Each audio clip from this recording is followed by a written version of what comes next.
guys, and welcome back.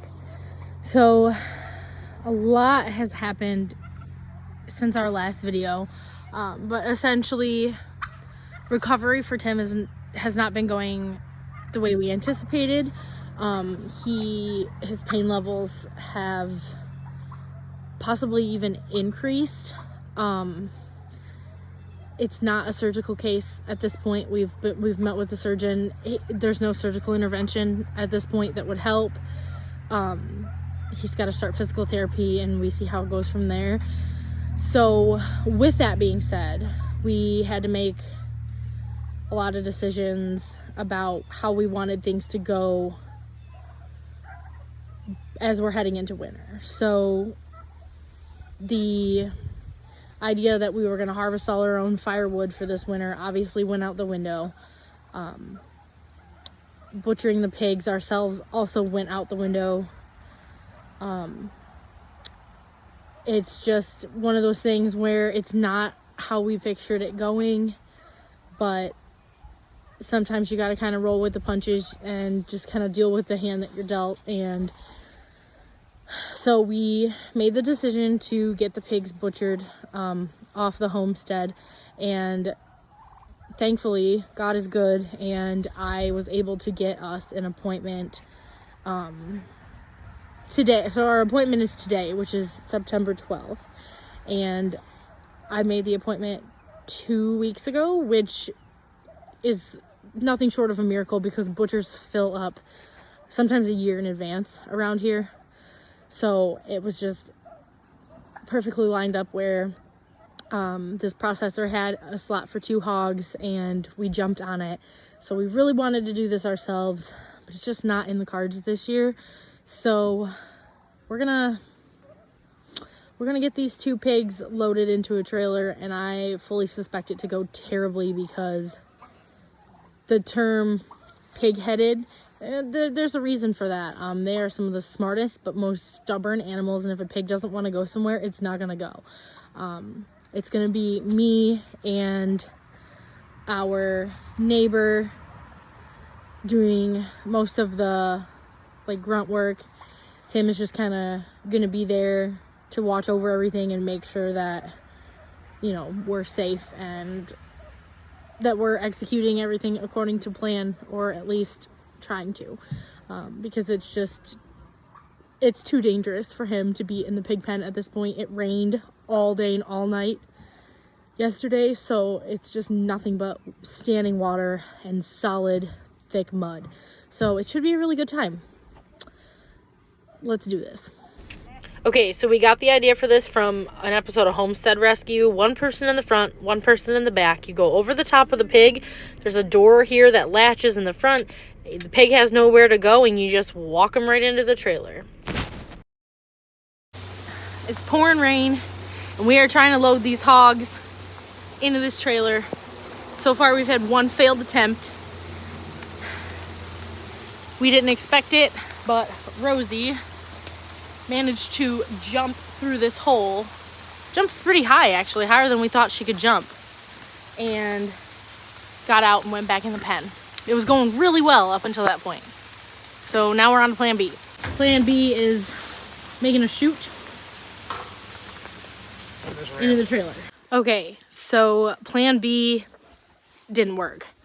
Plan C, what was plan C? Oh, just scaring them in. Plan C was just scaring them in. That didn't work either. We moved on to plan D then, which was add more 2x4s on top of the moving walking box contraption that we made, so that there wasn't enough space for them to jump out the top of it. That also didn't work. Had we realized that they could jump as high as they can, we would have done this sooner. By the time we fixed this and closed these gaps off, they were so freaked out from the first attempt that they weren't going anywhere near this box, but it was such a good idea and it would have worked perfectly. This is what we ended up doing. This was plan, E? And it worked.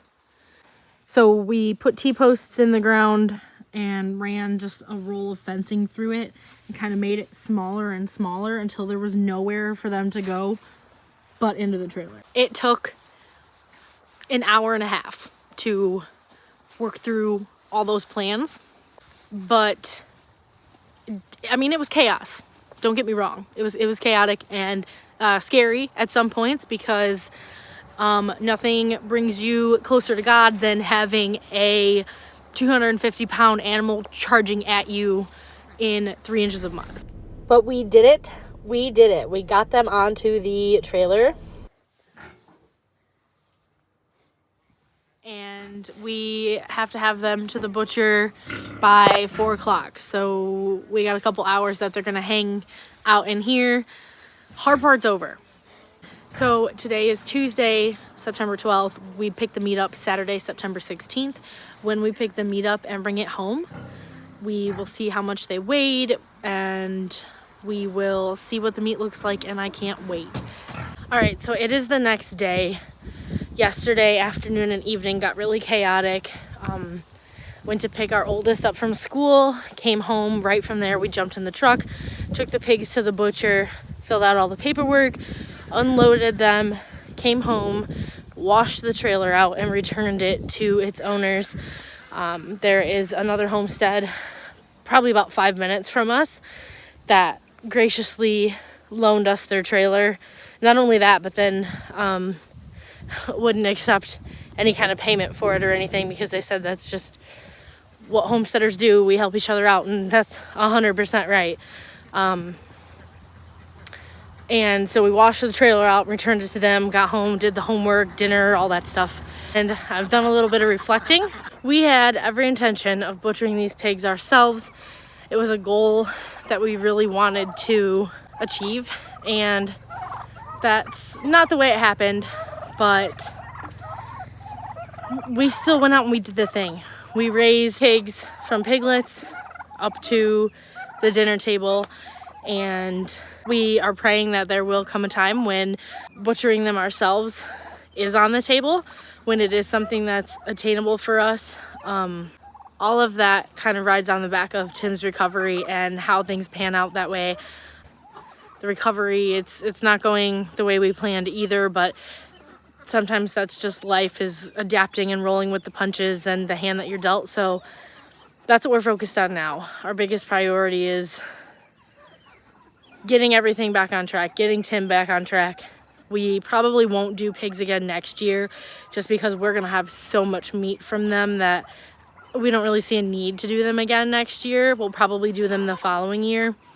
But it's been such a cool learning experience, and it's such a huge accomplishment to raise something like bigger than chickens, something that is such a huge source of protein for the family. That's exactly what we came to here to do, and that's exactly what we did. So even though we didn't get to see it through all the way on our own, there's always next time. And at the end of the day, we're still gonna have fresh, homegrown, hand-raised pork. We know that the animals lived in excellent conditions. They received excellent care. They were on a good diet. We know everything about how they lived, and that means so much to us. So I can't wait to update you guys on the meat when we get it back, and the first recipes that we cook with it, all that good stuff. So stay tuned. As always, thank you for watching. Bye for now.